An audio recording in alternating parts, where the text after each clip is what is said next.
As I start thinking about these morning inspirations, and I've always got so many ideas of which to choose from, and it's always interesting how just you get struck at the right moment by what you want to say. And the thing that did it for me, and I know in this digital age of Amazon.com and Etsy and eBay, if we still even do that, but you got all this digital buying. I mean, you can buy anything just from your jammies at home. One of the things that was of influence to me was one of these old-fashioned tools known as a catalog. You know, remember those things? You know what catalogs are? Well, the Newberger household still gets catalogs from time to time, believe it or not. And one of these catalogs that we got, I was just kind of perusing through. I'll be honest, I don't remember what the catalog's title was. All I know, it was home decor and home furnishing. Yeah, you don't have to stifle your laughter. Paul M. Newberger reading a catalog about home decor. I know, that seems kind of crazy, but I was perusing through it anyway, and in one of the pages, there was this framed print that really caught my attention. In the framed print were these words: "My goal in life is to be half the person my dog thinks I am." And if you think about that, there's some truth to that, isn't there? Especially if you're a pet lover, especially if you're a dog lover. You come home, that dog thinks you walk on water. That dog thinks you're the greatest thing that ever lived. And you say to yourself, man, if I could be half the person this dog thinks I am, I'd be succeeding in life. And it just got me thinking, because how we view who we are is one thing. How other people view who we are is one thing. Where we want to be, the person we want to aspire to, is another thing. So as I'm thinking about this, I have 3 small children. And I have a lot of titles: founder, CEO, president. I've got a lot of titles. The greatest title I have is dad. And I love my 3 children. My 8-year-old son, Kennedy, my 6-year-old son, Hudson, and my favorite, my baby girl, Reagan, who's 3. And one of the things I hear a lot, I'm not kidding, she's not my favorite, just kidding. But one of the things that I hear a lot is from family, from neighbors, from friends, from people that know us. When they look at my 8-year-old son, Kennedy, my oldest, they say, man, he is a spitting image of you. Man, I see a lot of you in him.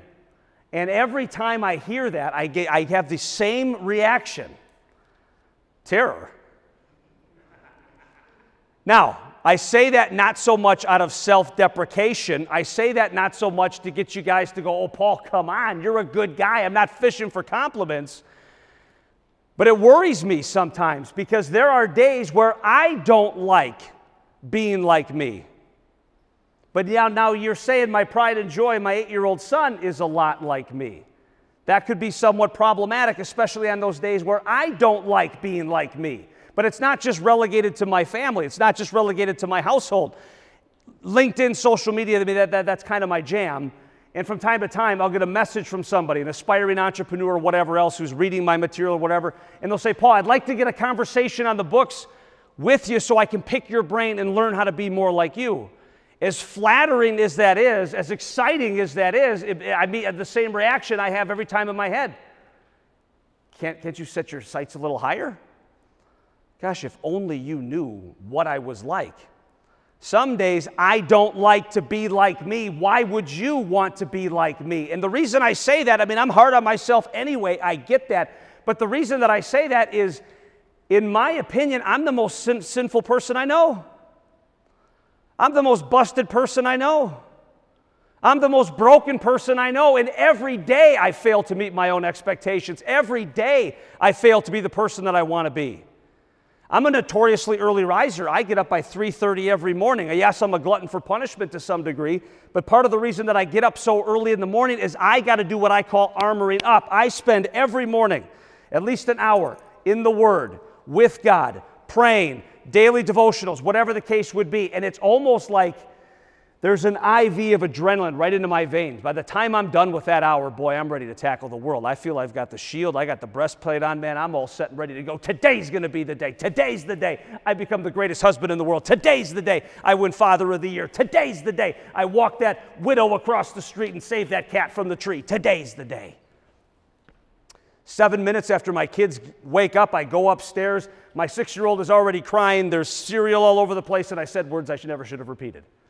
In 7 minutes, I've already fallen short of my expectations. So when I hear people say, well, I want them to be like you, or I see you there, part of the reason I don't like that is because I'm such a busted, sinful, broken person.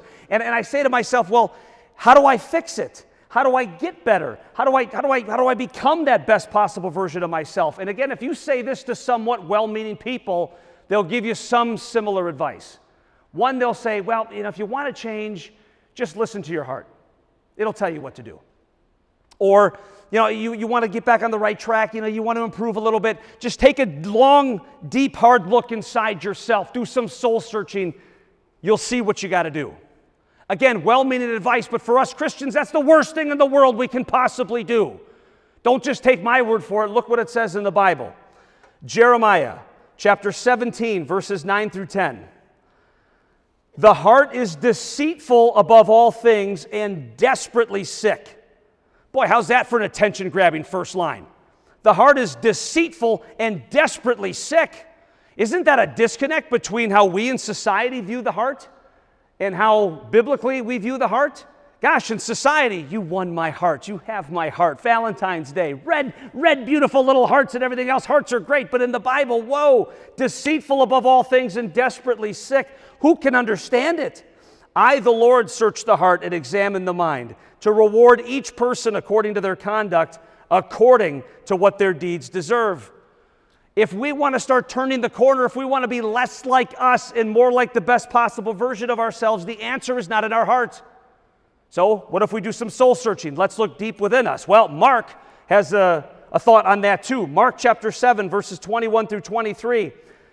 For it is from within, out of a person's heart, that evil thoughts come. Sexual immorality, theft, murder, adultery, greed, malice, deceit, lewdness, envy, slander, arrogance, and folly. Wow, how's that for a weekend? It's a lot of stuff. All these evils come from inside and defile a person. You're telling me to look inside, but the evil comes from inside. You're telling me to look at my heart, but my heart is deceitful and desperately sick. Where do I turn? What do I do? If I want to be less like me and more like the best possible version of me, I can't look in. I've got to look out. Because these are the attributes I want to associate myself with: love, grace, hope, forgiveness, patience, kindness, mercy, goodness. We know somebody that embodies those attributes, don't we? We know somebody who is love, don't we? We know somebody whose grace has been a blessing to us, don't we? If we want to be less like us, we need to be more like someone else. And I would say that answer is Jesus. Now, for us to start saying, okay, great, every day I'm going to be like Jesus. Well, boy, that's going to be tough. That's going to be that impossible standard, even for us alpha men and alpha women that aspire to be the best possible version of ourselves. So one of the things that I think we have to do is, if we want to be less like us and more like these attributes, we just have to take the spotlight off of us and shine it somewhere else. How about these things to consider? When you go out in the world, rather than showing the world who you are, I challenge you to start showing the world whose you are. Because once we shine that light on Christ, once we shine that light on Jesus, now someone who's more well-positioned with those attributes can come through in bold, beautiful colors. How about this? Rather than promoting what you did, how about promoting what God did through you? Call attention to where those gifts come from. Call attention to the Maker that has made you you. Last one, how about promoting who you serve? Look who I serve. Look what I'm doing. Look who I'm giving back to. Rather than promoting how you serve, how about promoting who you serve? Let's take the light off of us. Let's give God the stage. Let's give Christ the stage. Let's shine the light on the person who's good, who's love, who's mercy. And maybe that's going to allow us to get a lot farther, a lot faster. So will others see Christ in you today? When we leave here, will they see Christ when they see you? Will they hear Christ when you talk? Now, I'm not suggesting you do this. The Bible commands us to look at life this way. Ephesians chapter 5, verse 1. Therefore, be imitators of God as beloved children, and walk in love as Christ loved us and gave himself up for us, a fragrant offering and sacrifice to God. Be imitators of God. Biblical. Now again, it's too late for me. I'm 50 years old. It's too late for me. I already screwed up 15 times today. It's too late for me. Time and time and time and time again, I failed to meet my own expectations. It's never too late for you, because every day His mercies are made new. Every day you get to start over. Every day you get a second chance. And even if you screwed up 15 times already this morning, the minute you walk out these doors, it's new. Biblical. Ephesians chapter 4, verses 22 through 24. Put off your old self, which belongs to your former manner of life and is corrupt through deceitful desires, and to be renewed in the spirit of your minds, and to put on the new self, created after the likeness of God in true righteousness and holiness. Let's cast off our old self. Let's put aside the way we used to be, and let's embrace the new version of us, which is made possible through Christ. In conclusion, Marian University, when I worked there, we had a prayer breakfast in January, and an individual who was in the religious life said something that was extremely profound at the end of some of his remarks. He said, "Don't pray for a lighter cross. Pray for a stronger back." And to me, that's made all the difference in the world. Don't pray for an easy life, because you're no more deserving of an easy life than somebody else. Don't pray for things not to happen, because how do you know that stuff isn't supposed to happen to you?